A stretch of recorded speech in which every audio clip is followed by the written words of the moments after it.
जो कैसर का है उसे कैसर को दो और जो ईश्वर का है उसे ईश्वर को दो।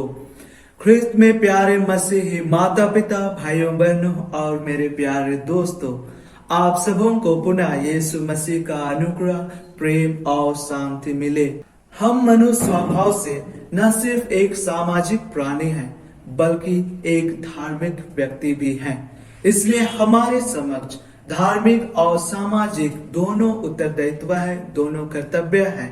इसलिए इसे समझना बहुत जरूरी है, क्योंकि आज हम मल्टीकल्चरल, मल्टीलिंग्विस्टिक, मल्टी रिलीजन समाज में रहते हैं।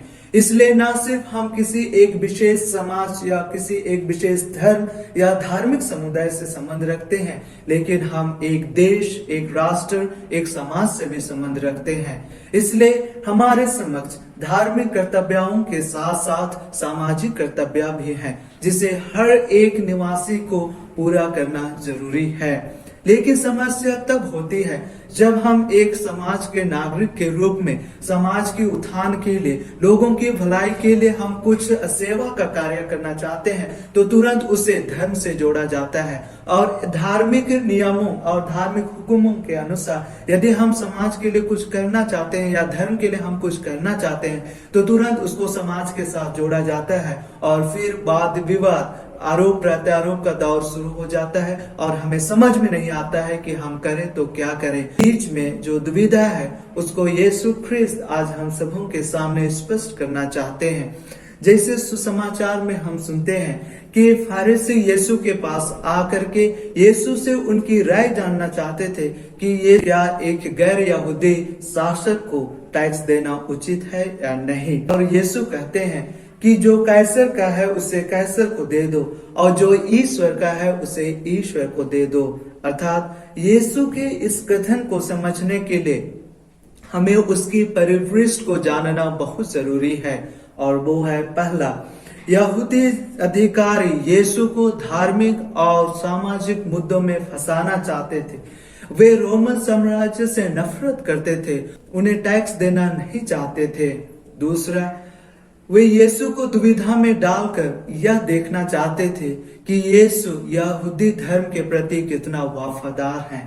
और तीसरी बात है, यदि यीशु कहते कि एक गैर यहूदी शासक को टैक्स देना कानूनी रूप से उचित नहीं है, तो यहूदी जनता के सामने यीशु अपना विश्वसनीयता खो देते और यहूदी जनता उसे एक कायर, एक डरपोक समझती और कैसर का मित्र मानती।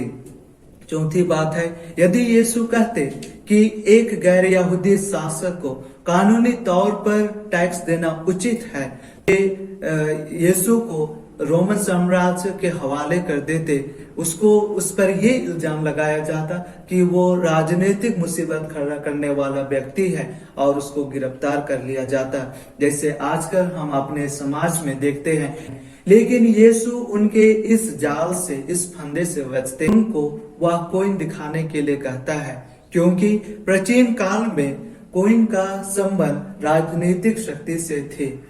शासक उन पर अपनी छवि या पिक्चर और अपना शिलालेख जारी करके वह कोइन जारी करता था।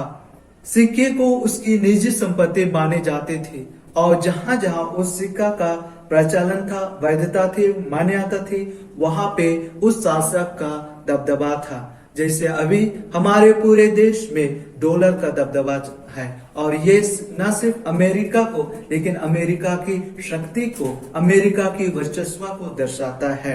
इसलिए यीशु उन्हें कहते हैं कि जो सीजर का है उसे सीजर को दे दो और जो ईश्वर का है उसे ईश्वर को दे दो, क्योंकि हम सभी को ईश्वर की छवि के मुहर लगाए गए हैं, क्योंकि हम ईश्वर के प्रतिरूप और सदृश्य बनाए गए हैं। जैसे उत्पत्ति ग्रंथ अध्याय 1 वचन संख्या 26 और 27 में हम सुनते हैं।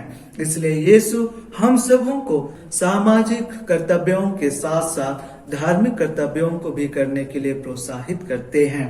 तो आइए हम मनन करें कि हम जो सरकार है, जो समाज है, उसको क्या दे सकते हैं। पहला, हर एक व्यक्ति का फर्ज है जो सुख सुविधा हम भोग करते हैं उसके बदले में हम टैक्स दें। जैसे रोड, बिजली, पानी, बैंक, स्कूल, अस्पताल, पब्लिक ट्रांसपोर्टेशन इत्यादि। इन सब सुविधाओं के बदले हमें कर देना है या टैक्स देना है, क्योंकि यदि हम टैक्स नहीं देते हैं तो हमारा देश का विकास कैसा होगा और ये सारी सुविधाएं हमें कैसे मुहैया कराया जाएगा, ये संभव नहीं है। दूसरा, हर एक व्यक्ति को सरकार चलाने के लिए अपनी सहभागिता देना है। जब इलेक्शन का समय आता है तो हमें एक अच्छे उम्मीदवार का चुनाव करना चाहिए, जिससे कि वो हमारी बातों को, हमारी जरूरतों को, हमारी आवश्यकताओं को वो रख सके और उसके लिए कार्य कर सके, जनहित के भलाई के लिए वो कार्य कर सके और हम उसके साथ लगातार संपर्क में रह करके उससे तहकीकात कर सकते हैं। और तीसरी बात है, हम सबों को शांति और उन्नति के लिए कानून और व्यवस्था का आदर करना चाहिए, उसका उल्लंघन नहीं करना चाहिए, क्योंकि ये जो कानून और व्यवस्था है वो हर एक व्यक्ति के लिए समान है, हर एक व्यक्ति के लिए एक है, इसलिए किसी के साथ भेदभाव नहीं होना चाहिए। लेकिन ऐसा नहीं होता है। हम अपने जीवन में हमेशा देखते हैं कि जो बड़े अधिकारी होते हैं, जो धनी लोग होते हैं, यदि वे कुछ बुरे काम करते हैं तो उनके लिए कोई केस नहीं बनता है या उनको किसी तरह से बात को इधर उधर करके उनको जमानत मिल जाती है। लेकिन जो गरीब लोग हैं, जो दिन दुखी लोग हैं, उनको हमेशा इन सारे समस्याओं का सामना करना पड़ता है, क्योंकि यदि एक गरीब व्यक्ति सड़क के किनारे बैठकर फल या सब्जी बेचता है तो उसके लिए सारे नियम कानून लागू होते हैं। इसलिए हर एक व्यक्ति का यह एक कर्तव्य है कि हम कानून और व्यवस्था को बनाए रखने के लिए अपना योगदान दें, अन्याय के खिलाफ आवाज उठाए, हम न्याय के लिए एक दूसरे का साथ दें, जिससे कि हमारा जनहित का कल्याण हो सके। कैटेकिज्म ऑफ कैथोलिक चर्च कहता है कि हम सरकार के आदेश को 3 परिस्थिति में अस्वीकार कर सकते हैं या बहिष्कार कर सकते हैं। पहला, यदि सरकार का आदेश हमारे नैतिक मूल्यों के विरुद्ध हो, contrary to our moral orders। दूसरा, यदि सरकार का आदेश या कानून हमारे मौलिक अधिकारों के विरुद्ध हो, contrary to the fundamental rights of a person। और तीसरा, यदि सरकार का आदेश हमारे सुसमाचार की शिक्षा के विरुद्ध हो, contrary to the teachings of the gospel। तो हर एक ख्रिस्ती भाई बहन का कर्तव्य बनता है कि हम सरकार के इन आदेशों को, इन नियमों को, इन कानूनों को हम बहिष्कार कर सकते हैं। अब आते हैं हम धार्मिक कर्तव्यों के विषय में कि हम ईश्वर को क्या दे सकते हैं।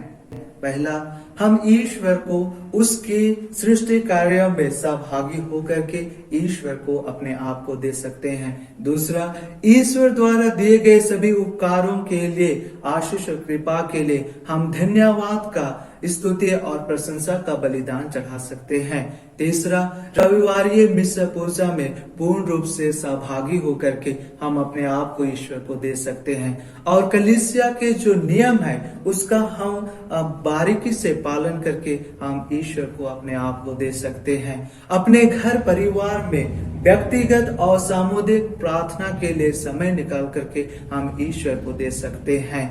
हम बाइबल पाठ का अध्ययन करके और अपने बच्चों को बाइबल से संबंधित धार्मिक बातों को बता करके हम ईश्वर को अपने आप को दे सकते हैं। और इन सबसे भी बढ़कर हम ईश्वर के प्रेरित कार्य में सहभागी होकर के जो हमारा क्षमता है, जो हमारा गुण है, जो हमारा ताकत है, उसको हम ईश्वर की महत्तर महिमा के लिए प्रयोग करके हम ईश्वर को अपने आप को दे सकते हैं। जैसे स्तोत्र ग्रंथ में हम सुनते हैं कि मैं ईश्वर के सारे उपकारों के लिए क्या दे सकता हूँ, मैं मुक्ति का प्याला उठाकर प्रभु का नाम लूंगा। ईश्वर ने हम सबों को सब कुछ दिया है। जो कुछ भी आज हम अपना कहते हैं वो ईश्वर का दिया हुआ वरदान है। ये दुनिया जहां हम रहते हैं उसे ईश्वर ने सृष्टि की है। ये हवा, ये पानी, ये बिजली या जो भी संसाधन जो भी फल फूल या अनाज हम अपने जीविका के लिए प्रयोग करते हैं वह ईश्वर का दिया हुआ वरदान है। इसलिए प्यारे भाइयों बहनों, आज हमारे लिए ये सोचने की बात है कि चाहे हम परमेश्वर को किसी भी नाम से क्यों ना पुकारते हों, जैसे हम उसे राम, रहीम, अल्लाह, सदगुरु, पिता ईश्वर, यीशु ख्रिस्त, मसीह, जो भी नाम से हम पुकारते हैं, हम सबों को याद रखना चाहिए कि हम उसकी मर्जी के बिना कुछ नहीं कर सकते हैं।